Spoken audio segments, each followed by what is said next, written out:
వాళ్ళు light lamping ఈవెంట్ని అయితే ఏర్పాటు చేశారు. దానికి మమ్మల్ని గెస్ట్గా ఇన్వైట్ చేశారు. ముందుగా నేను మా సిస్టర్ వాళ్ళ ఇంటికి వెళ్ళాను. అక్కడ నేను, మా సిస్టర్, మా మమ్మీ ముగ్గురం కలిసి రెడీ అయ్యాం. మేకప్, సింపుల్ హెయిర్ స్టైల్స్, భీమా జ్యువెల్స్కి మ్యాచ్ చేయాలా అవుట్ఫిట్. మా మమ్మీ కూడా చాలా ఎక్సైట్ అయ్యారు. డైమండ్ జ్యువెలరీ చూడబోతున్నామంటే ఎవరికైనా ఇష్టం కదా. నేనైతే శారీస్కి ఒక బ్యాగ్, జ్యువెలరీకి ఒక బ్యాగ్, ఒక హ్యాండ్ బ్యాగ్ అయితే క్యారీ చేశాను మా సిస్టర్ వాళ్ళ ఇంటి. శారీ విషయంలో నాకు ఒక కన్ఫ్యూజన్ ఉంది. నేను బెనారస్ శారీ చూస్ చేసుకున్నాను. మా హస్బెండ్ ఏమో లేదు ఇలా వర్క్ శారీ కట్టుకొని వెళ్ళు అని సజెస్ట్ చేశారు.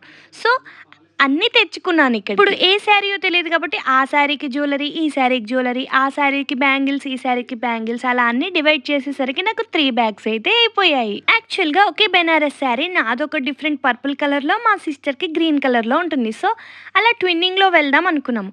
బట్ ట్విన్నింగ్ వదిలే సరే వర్క్ శారీయే కట్టుకుందామని నేనైతే ఇలా రెడీ అయ్యాను. నా ఈ లుక్ మీకు నచ్చిందా అయితే కామెంట్స్లో చెప్పండి. యాక్చువల్గా నేను రీసెంట్గానే వాళ్ళ దగ్గర పర్చేస్ చేశాను. అండ్ నాకు యూట్యూబ్ ఛానల్ ఉంది. మా సిస్టర్కి, మా మమ్మీకి కూడా ఉందని చెప్పడం వల్ల వాళ్ళు ముగ్గురిని అయితే రమ్మన్నారు. న్యూ జ్యువెలరీ ఎక్స్ప్లోర్ చేయొచ్చు, ముగ్గురు ఛానల్స్ లో కూడా రీచ్ వస్తుంది కదా, అందుకని. ఇంకా మా సిస్టర్ అయితే ఇలా రెడీ చేశాను. తన శారీకి తగ్గ పోలీస్ సెట్, నాకేమో శారీకి తగ్గట్టు గోల్డ్ సెట్ తో ఇలా అయితే పేరప్ చేశాను. ఇంకా నా makeup skills, hair style skills మా అక్క మీద అయితే బాగా చూపించాను. నిజంగా తన లుక్ అయితే నాకు చాలా బాగా నచ్చింది. నేను కూడా ఇదే బెనారస్ శారీ పర్పుల్ లో ఉందని చెప్పాను కదా, అది కట్టుకుంటే ఇంకా బాగుండేది ఏమో అనిపించింది. ఈవెంట్ అయితే 12:30కి. మేము ఫస్ట్ 12 కల్లా అక్కడ ఉండాలనుకున్నాం. బట్ మేము రెడీ అయ్యి పిల్లల్ని రెడీ చేసేసరికి మాకైతే 12:20 ఇంట్లోనే అయిపోయింది. ఇంకేముంది, ర్యాపిడో బుక్ చేసుకుని టకటకా వెళ్ళిపోయాం. వెళ్ళగానే అక్కడ